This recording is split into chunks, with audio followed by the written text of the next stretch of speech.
प्रशांत किशोर ने गरमा दी बिहार की सियासत। पीके ने नहीं ली बेल, गए जेल।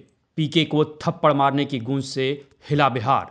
बिहार लोक सेवा आयोग की 17वीं प्रारंभिक परीक्षा रद्द करने की मांग को लेकर नेतागिरी तो तेजस्वी यादव, पप्पू यादव ने भी खूब की, लेकिन प्रशांत किशोर ने जिस तरह छात्रों के मुद्दों में लीड ली, उसने उन्हें लीडर बना दिया है।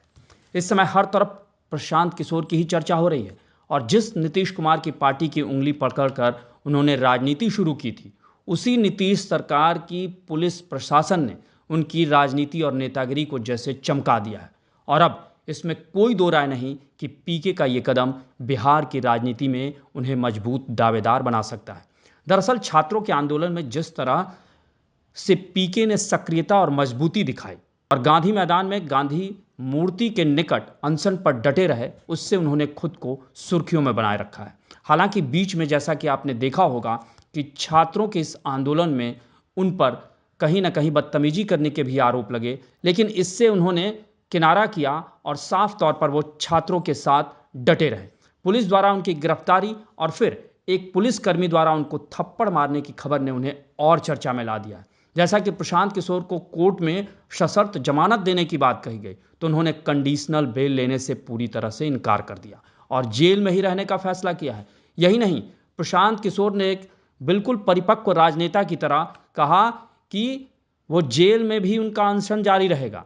यानी प्रशांत किशोर इस मुद्दे को किसी भी तरह से अपने हाथ से नहीं जाने देना चाहते हैं। इस घटना के बाद उनके प्रति सहानुभूति भी पैदा हो गई है। जैसा कि कहा जा रहा है कि गांधी मैदान में जिस तरीके से आमरण अनशन के दौरान पुलिस और प्रशासन ने गांधी जी की मूर्ति के पास लाठीचार्ज किया, वाटर कैनन इस जाड़े में चलाया, तो वो कहीं ना कहीं लोकतंत्र की मर्यादा के मुताबिक नहीं था। और इसे लेकर आपने देखा होगा कि तमाम विपक्षी पार्टियों ने आलोचना की नीतीश सरकार की पुलिस की।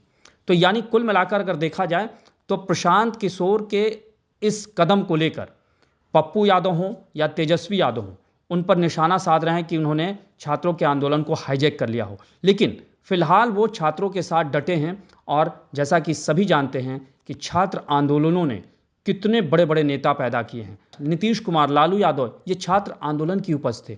ऐसे में प्रशांत किशोर ने कहीं ना कहीं फिलहाल जो उपचुनाव हुए थे और उनकी राजनीतिक साख कहीं ना कहीं दांव पर लगी हुई थी, तो इस आमरण अनशन में बने रहने छात्रों के साथ उन्होंने अपने आप को एक बार फिर से साबित करने की कोशिश की है। और जैसा कि प्रशांत किशोर ने पूरे बिहार में घूमकर जन स्वराज पार्टी के तहत खुद को स्थापित करने की कोशिश की, तो ये मुद्दा जो है प्रशांत किशोर को काफ़ी मजबूती दे रहा है।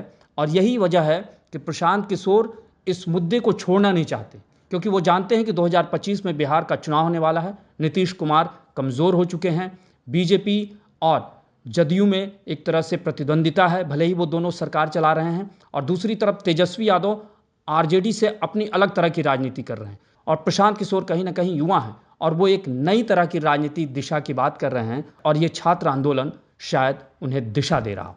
आपको हमारी रिपोर्ट कैसी लगी उसे कमेंट बॉक्स में ज़रूर बताएं और अन्य खबरों से अपडेट रहने के लिए बने रहे हमारे साथ, क्योंकि हम हैं बुलंद भारत टीवी, ताकत आपकी।